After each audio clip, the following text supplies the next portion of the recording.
नमस्कार। विश्व अहिले कोभिड-19 को असरले प्रभावित छ। नेपाल पनि त्यो असरबाट अछुतो छैन। साथै यो बर्खायाममा बाढी पहिरो विभिन्न किसिमका आपद विपदहरू पनि आइरहेका छन्। राजनीतिक रूपमा पनि त्यति धेरै सकारात्मक सन्देशहरू आइरहेका छैनन्। यी विविध विषयमा कुराकानी गर्नको लागि आज हामीले एकजना सामाजिक अभियन्तालाई हाम्रो स्टुडियोमा निमन्त्रणा गरेका छौँ। टुकीसंघ सुनकोशी जसको कार्यकारी निर्देशकको रूपमा लामो समय काम गर्नुभएका र अध्यापनमा पनि झन्डै 2 दशक बढी अनुभव सँगाल्नुभएका ज्ञानेन्द्र प्रसाद पौड्याललाई म यो कार्यक्रममा हार्दिक स्वागत गर्दछु। स्वागत छ हाम्रो कार्यक्रममा। धन्यवाद माधवजी। विशेष गरी मैले जोड्न खोजेको कुरा अहिले मैले भूमिकामा पनि भने कोभिड-19 ले विश्व र नेपाललाई आक्रान्त पारेको छ। यहाँ सामाजिक सङ्घ संस्थामा क्रियाशील पनि हुनुहुन्छ।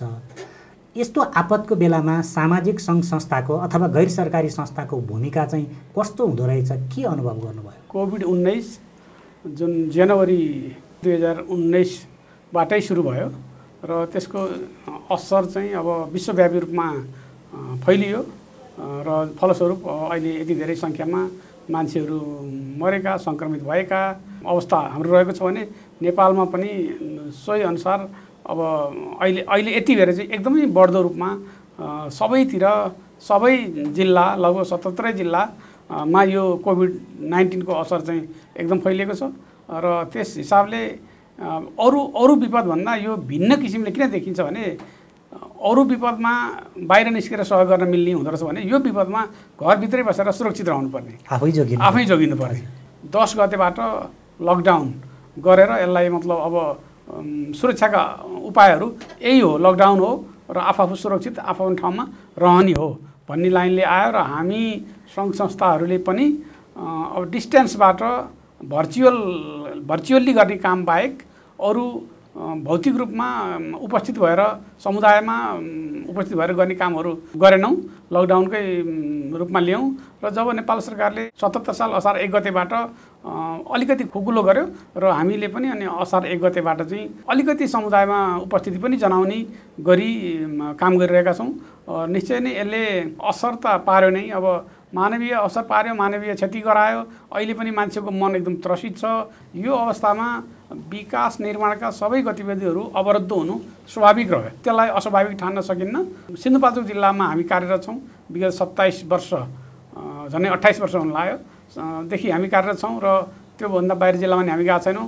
अहिले यो जुन भोटेकोसीको बाढी, त्यसपछि जुगल गाउँपालिकातिर आएको बाढी, यो विभिन्न बाढी पहिरो, यसमा अब केही सम्बोधन हामीले गरेका छौँ। अलिकति हामी फिल्डमा जान थालिसकेको सन्दर्भमा यो तत्काल राहतका बेसिक सेल्टर किटहरू अनि महिला बालबालिकालाई डिग्निटी किटहरू, हाइजिन किटहरू, यस्ता सामग्री पनि भोटेकोसी गाउँपालिका, बारबिसे नगरपालिका र जुगल गाउँपालिकालाई हामीले उपलब्ध गरायौँ। योभन्दा बाहेक भर्चुअल्ली पनि अहिले जस्तै हामीले 16 दोस्रो कार्यक्रम गर्छौँ।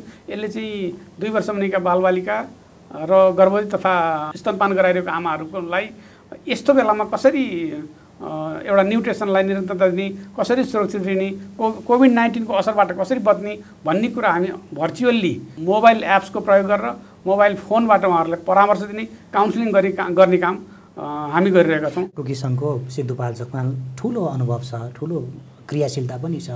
के गर्दैछ खास टुकीसंघले चाहिँ? यो विपदको कुरा त छँदैछ, यहाँले अघि जोड्नुभयो, खास केमा फोकस गर्छ लगायतको त्यहाँको अनुभवको आधारहरू के छन्, यो टुकीसंघको बारेमा अलिकति जानौँ न हामी। हजुर, धन्यवाद माधवजी। अब टुकीसंघ सुनकोशी यसको सुरुको ओरिजिन चाहिँ अलिकति कृषि क्षेत्रबाट नै भएको भन्छौँ हामी, किनभने टुकी आफै यो अगुवा कृषकलाई टुकी भनिएको हो। यो यसको अवधारणा चाहिँ 2034 सालमै आएको रहेछ।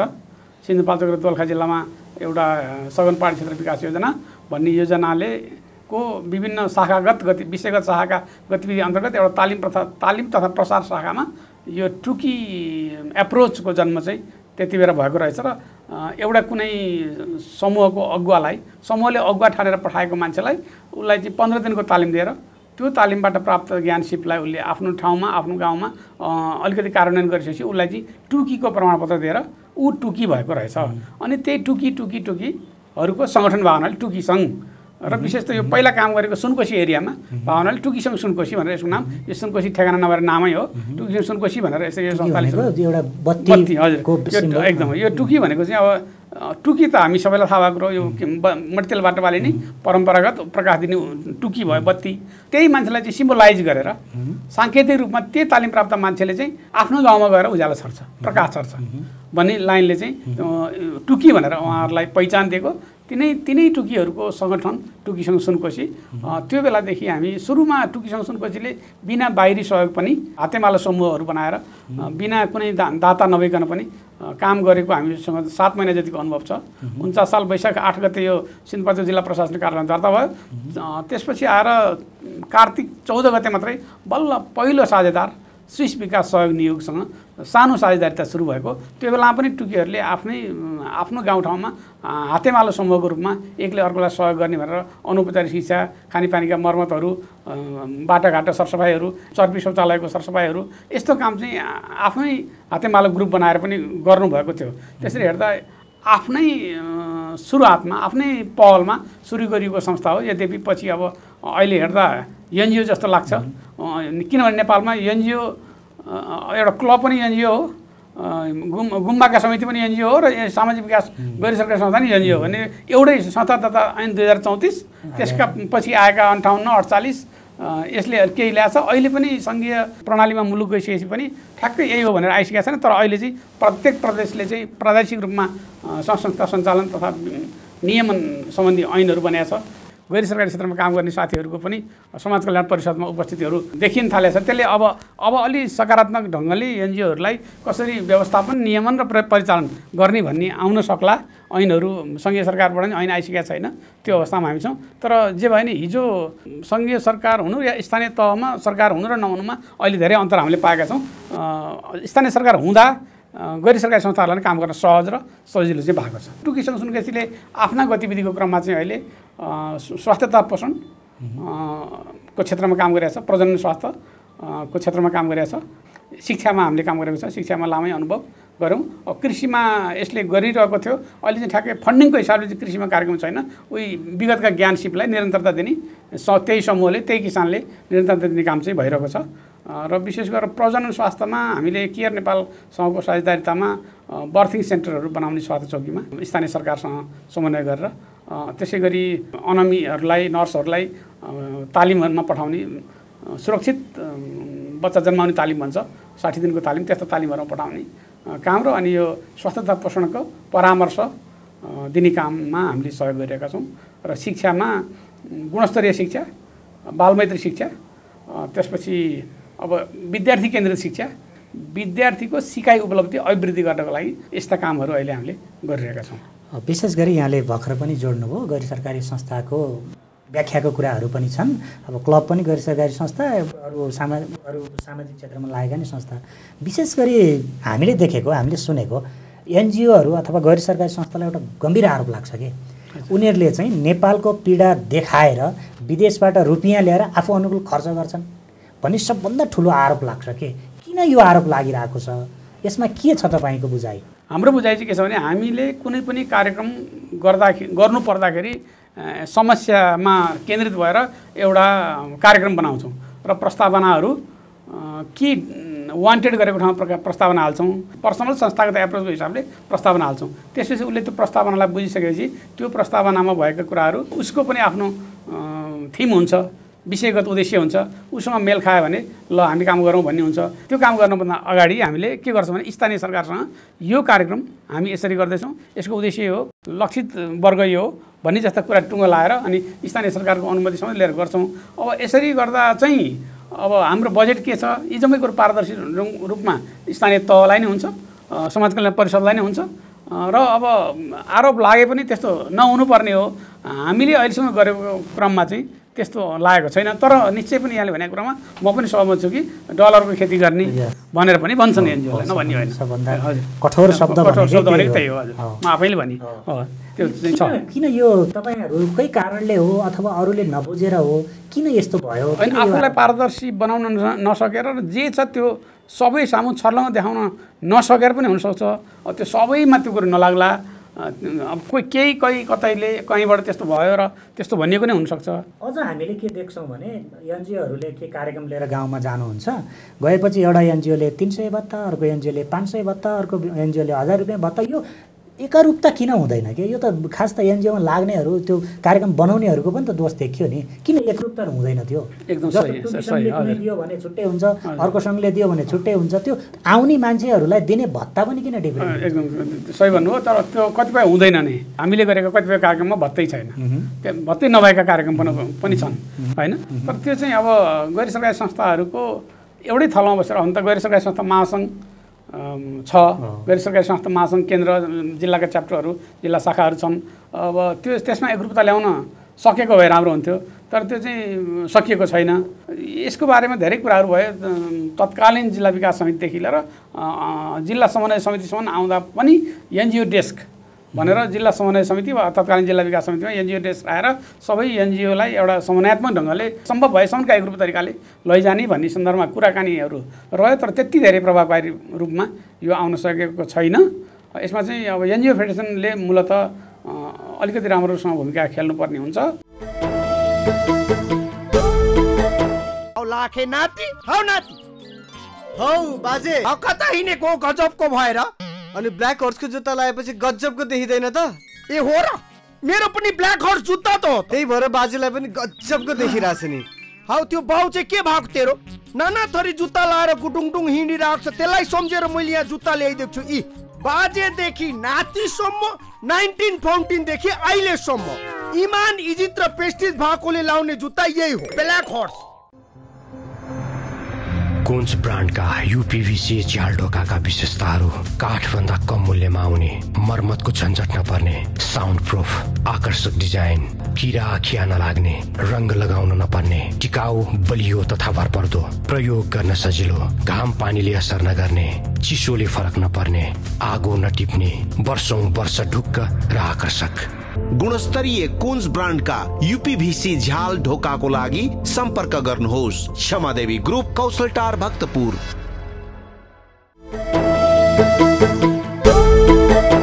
विशेष गरी अहिले नेपालमा 3 तहको सरकार छ हैन, संघीय सरकार, प्रदेश सरकार र स्थानीय सरकार।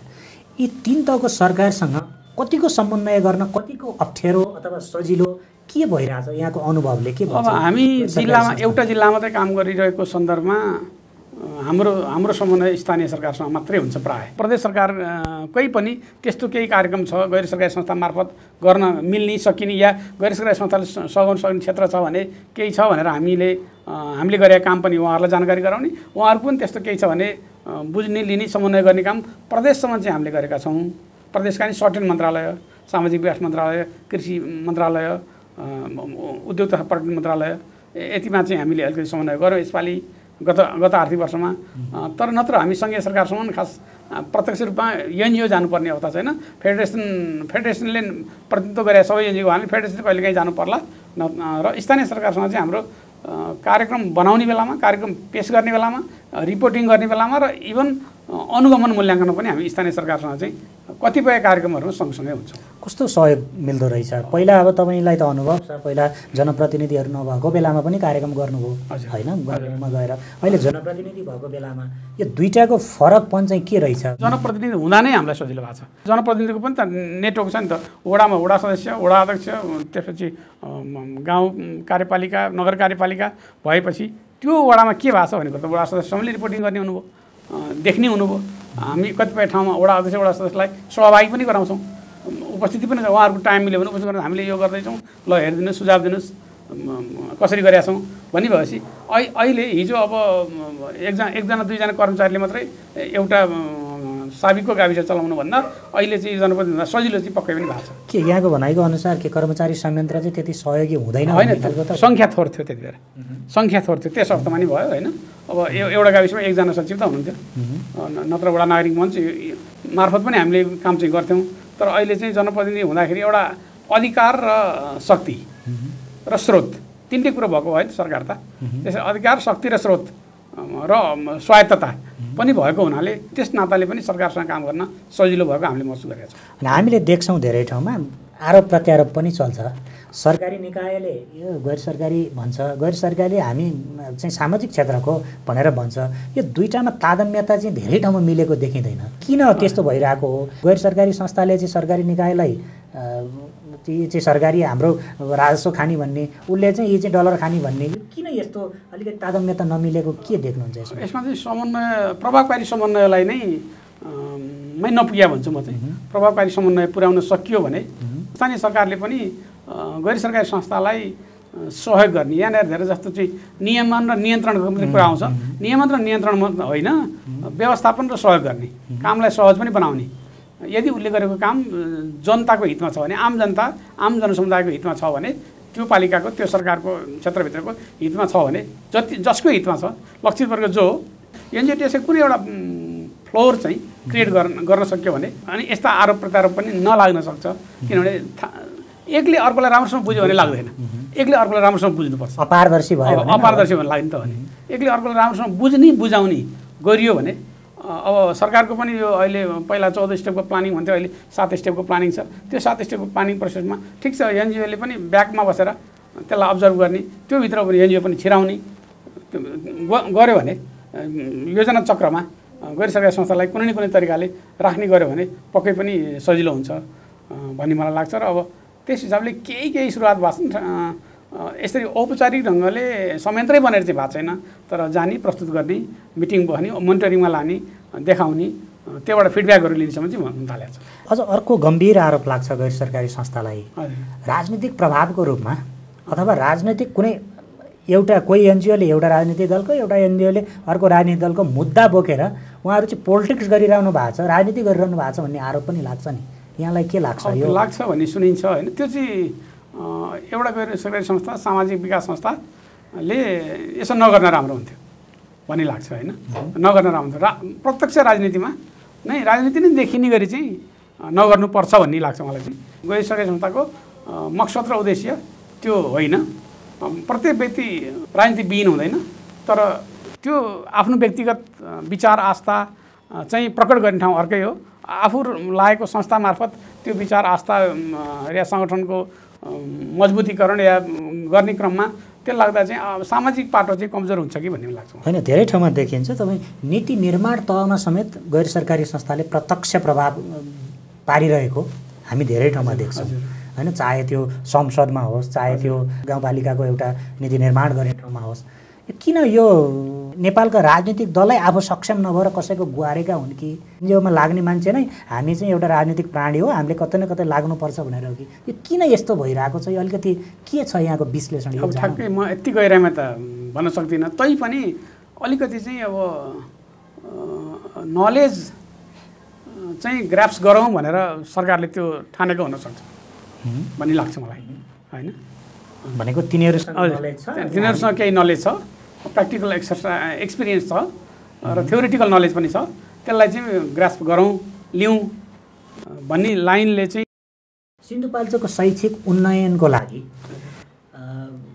लगानी त धेरै भएका छन् होइन। हरेक क्षेत्र सरकारी गैर सरकारी विभिन्नले गरेका छन्, तर आशातीत किन फल प्राप्ति भएन? शैक्षिक उन्नयन त्यति धेरै मजबुत भएको भन्ने मलाई लाग्दैन। सायद यहाँसँग डाटा पनि त्यो विषयमा किन यो भइरहेको छ होइन। मान्छे स्कुल जाने सङ्ख्या पनि त्यो त्यति धेरै छैन। अझ सिन्धुपाल्चोकको एउटा क्षेत्रतिर हेर्ने भने त पढ्ने मान्छे नै कम छन्।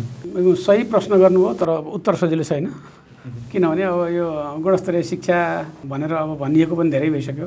अब शिक्षाका विभिन्न चरणहरू पनि पार भए, अब शिक्षाका ऐन नियमावलीहरू पनि समयानुकूल हुँदै आयो। यद्यपि अहिले चाहिँ शिक्षा ऐन बनिसकेको छैन, शिक्षा नै पास भइसकेको छैन।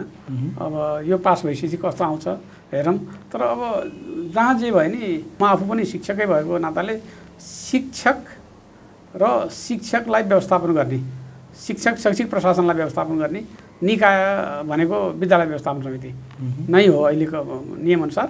त्यसैले विद्यालय व्यवस्थापन समिति र शैक्षिक प्रशासन, शिक्षक, मूलतः शिक्षक सक्रिय, जागरुक, प्रतिबद्ध र सिप र अनुभव पूर्ण भएर त्यो लागू गरिदियो भने शिक्षक गुणस्तरको उन्नयन हुनेमा कुनै शङ्कै छैन। तर यहाँनिर चाहिँ म आफू पनि शिक्षक लामो समय भएको, मैले पनि कति गर्न सकिनँ त्यो आम ठाउँमा छ। अब त्यो खालको मनबाट आउनु पर्यो। मेरो धर्म हो, मैले धर्म चाहिँ राम्रोसँग निर्वाह गर्नुपर्छ। मैले लिएका तालिमहरू जति पनि छन् त्यो तालिमको विधिअनुसार अझ त्यसलाई आफ्नो समय सापेक्ष र परिवेश सापेक्ष बनाएर त्यसलाई प्रयोग गरेँ भने मैले बच्चालाई एउटा शिक्षकले 45 मिनट कक्षाभित्र पढाएर निस्कँदाखेरि कुनै दिन त्यो अलि ह्याप्पी भएर निस्कन्छ। मैले त अनुभव गरेको छु। कुनै दिन अनह्याप्पी भएर निस्कन्छ। त्यो 45 मिनट मैले कति दिन सकेँ आज, वा आज मैले यो च्याप्टरमा चाहिँ मैले राम्रै दिन सकेँ भन्ने एउटा गर्व गरेर म निस्केको छु। कुनै बेलामा म दुःखी भएर निस्केको छु कि मैले मेथोडोलोजी राम्रो प्रयोग गरिनँ, मसँग एजुकेसन मेटेरियल थिएन, वा त्यसमा मैले राम्रोसँग तयारी नगरिकन क्लासभित्र पसेँ भन्ने मलाई लाग्थ्यो। भने शिक्षकको तयारी र शिक्षकको प्रस्तुति र त्यो 40 वा 45 मिनटको पिरियडभित्र शिक्षकले त्यो कक्षा कोठाभित्र कति विद्यार्थी केन्द्रित भएर विद्यार्थीलाई एक्टिभ बनाएर विद्यार्थीको जिज्ञासालाई मेटाउन सक्यो र गर्नुपर्ने नलेजहरू ट्रान्सफर गर्न सक्यो सकेन भन्ने कुरो चाहिँ त्यसमा भर पर्छ मूलतः। अब त्यो करिकुलम बेसमा थियो कि थिएन, टेक्स्ट बुक बेसमा थियो कि करिकुलम बेसमा थियो कि, त्यो कुरो याद गरेर करिकुलमले कुन उद्देश्य त्यो च्याप्टरको लागि कुन उद्देश्य प्राप्त हुन्छ, कुन सिकाइ उपलब्धि हासिल हुन्छ भन्ने कुरोसम्म ख्याल गरेर कक्षाभित्र जान सक्यौँ भने विथ लेसन प्लान अर सेसन प्लान जान सक्यौँ भने हुन्छ। तर त्यो खालको तयारी, त्यो खालको मनस्थिति, त्यो गर्ने वातावरण फेरि व्यवस्थापनले क्रिएट गर्नु पर्यो। एउटा शिक्षक लागिरहँदा व्यवस्थापनले समग्रतामा त्यहाँ सपोर्ट पुर्याएन भने शिक्षकले मात्रै पनि गर्न सक्दैन। अनि अर्को रह्यो अभिभावकले आफ्ना नानी बाबु 7 घन्टा बाहेक आफूसँग हुने भावनाले कति केयर गर्न सक्छ। त्यसले नै ठुलो पढाइमा सिकाइ उपलब्धि हासिल हुनुमा राख्छ।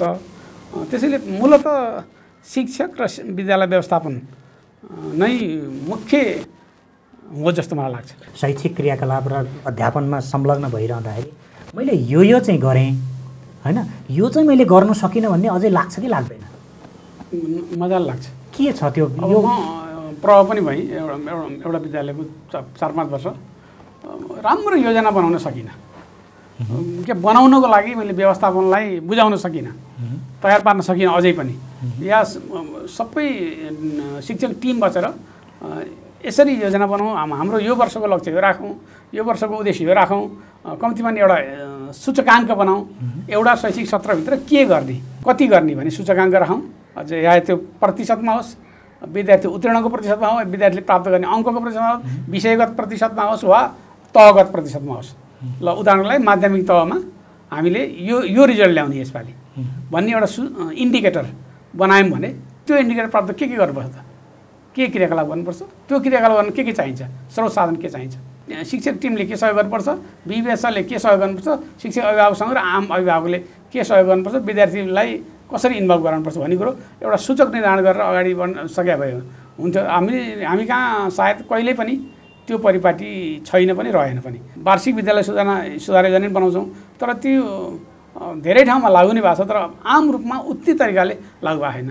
त्यो बनाउनलाई बनाउने ठिकै छ, बनायो अनि फेरि पल्टाएर नहेर्ने, त्यो धेरैतिर नै आउँछ। रणनीतिक योजना, दीर्घकालीन योजना, अल्पकालीन योजनाहरू विद्यालयको सन्दर्भमा त विद्यालय सुधार योजना 5 वर्षको हुन्छ।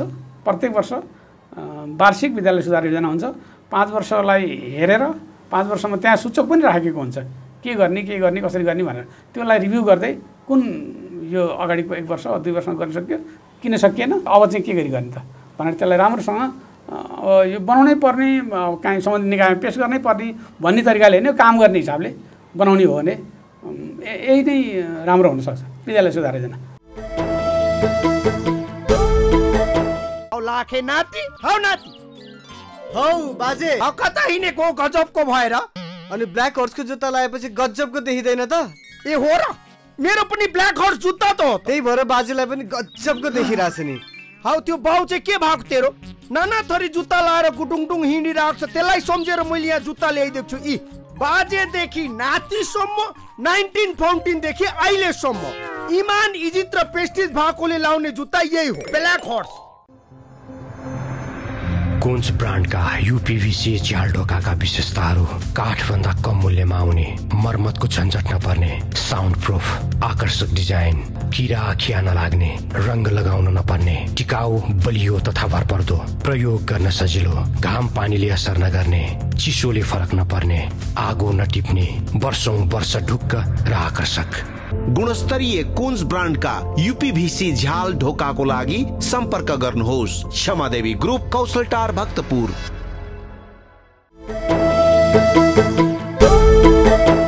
शैक्षिक विकासमा राजनीतिक संयन्त्रको चाहिँ कतिको देख्नुहुन्छ प्रभाव, असरको कारणले उन्नयनमा कमी आयो भन्ने कुरा त्यो के छ त यहाँको अनुभव? राजनीतिक संरक्षण छ उन्नयन नहुनुमा भन्ने गर्छन्, तर त्यो व्यक्तिमा भर पर्ने हो। राजनीतिक संरक्षण लिएर पनि आफ्नो काम राम्रोसँग गर्न सकिन्छ, त्यो चाहिँ हो।